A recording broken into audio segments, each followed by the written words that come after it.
Gracias, te doy un saludo muy afectuoso a ti y a toda nuestra audiencia. Buen martes. Creo que del mismo modo en que la literatura nos ilustra sobre cómo los individuos en general, su comportamiento es muy importante porque hay una serie de reglas que les marcan el privilegio de que deben hacer ciertos movimientos en la sociedad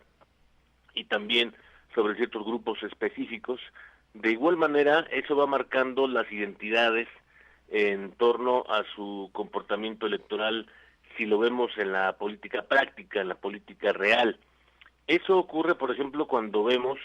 que la identidad que tiene el presidente desde la perspectiva de hacer su propia versión de aquel muy buen libro de Yo, el Pueblo, lo hace en un contexto en la República Mexicana en donde expone ese movimiento al que se refiere a la literatura, pero es un movimiento y también es un furor. De su lado es un movimiento porque festeja el pasado y las nuevas generaciones reclaman el futuro.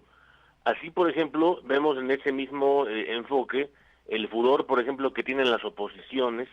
que alientan una aspiración, por ejemplo, de la señora Xóchitl Gálvez en torno a la presidencia mexicana, lo mismo también que de piezas profesionales en el mundo de la política de hace mucho tiempo, como de Beatriz Paredes, de Enrique de la Madrid, para citar solo algunos casos. Ese ejemplo que ponemos sobre el movimiento que implica el llamado AMLO Fest, lo hace en realidad el presidente para movilizar a su base electoral, para revisarla, como el dirigente, me parece, único de su movimiento, que comienza él mismo su eclipse, como lo ha hecho cualquier otro presidente del México en torno al sistema político contemporáneo. En septiembre, como sabemos, habrá un candidato presidencial, me refiero al caso del oficialismo, y por ello la retórica del presidente más o menos entre noviembre de este 2023 y junio del próximo 2024, es una retórica que no desaparecerá. Me refiero a esas fechas porque son las que marcan, digamos, las precampañas y las campañas en términos de la Constitución y de la ley, pero será una retórica que está o estará vigilada por las autoridades electorales, con todos los matices que eso implica. Y en la búsqueda, me parece, de esa continuidad, también el presidente pasa revista, como decimos, este julio 1, para ir a su hazaña,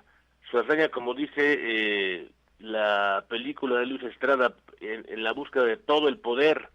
en la silla del Águila, el Congreso de la Unión, las gubernaturas en disputa, los miles de cargos públicos que habrá de presidentes municipales, de diputados locales en la República Mexicana. Por eso me parece que al mismo tiempo, si lo vemos en la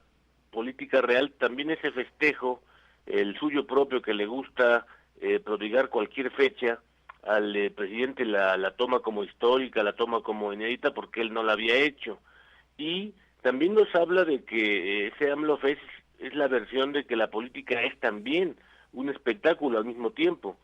Él prepara ya el contexto para esas campañas, que serán, me parece, campañas sumamente agresivas. Si no lo queremos llamar campañas negras, pues sí serán campañas muy, muy agresivas entre el oficialismo y las oposiciones, porque hay un personaje que él representa, el presidente, que se ha superpuesto a todas las reglas del juego y por tanto es un interventor electoral, el mayor interventor electoral que haya en la historia del sistema electoral mexicano. En ese mismo caso, me parece que por lo que toca, por ejemplo, al Instituto Nacional Electoral,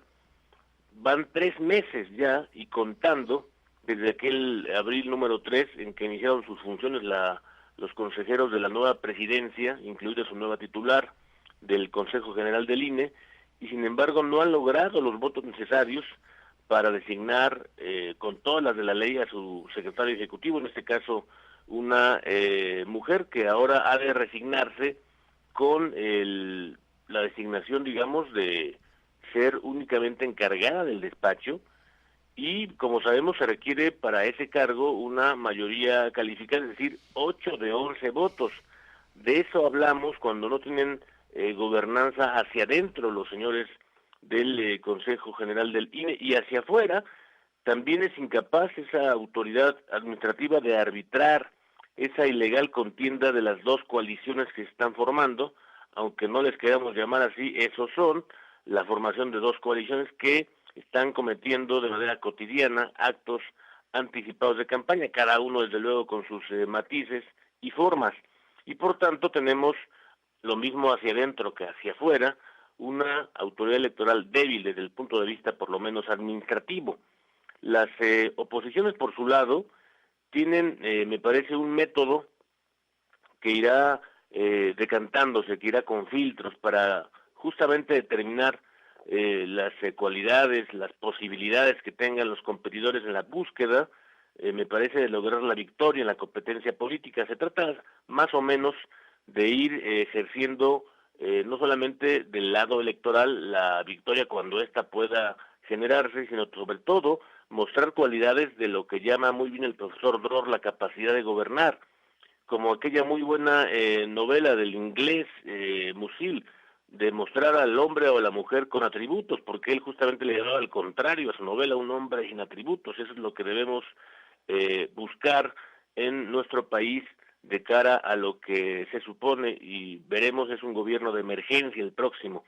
Y me parece también que al final del camino es un método que el de las oposiciones, que alienta de manera muy importante el debate público y sobre todo la incertidumbre,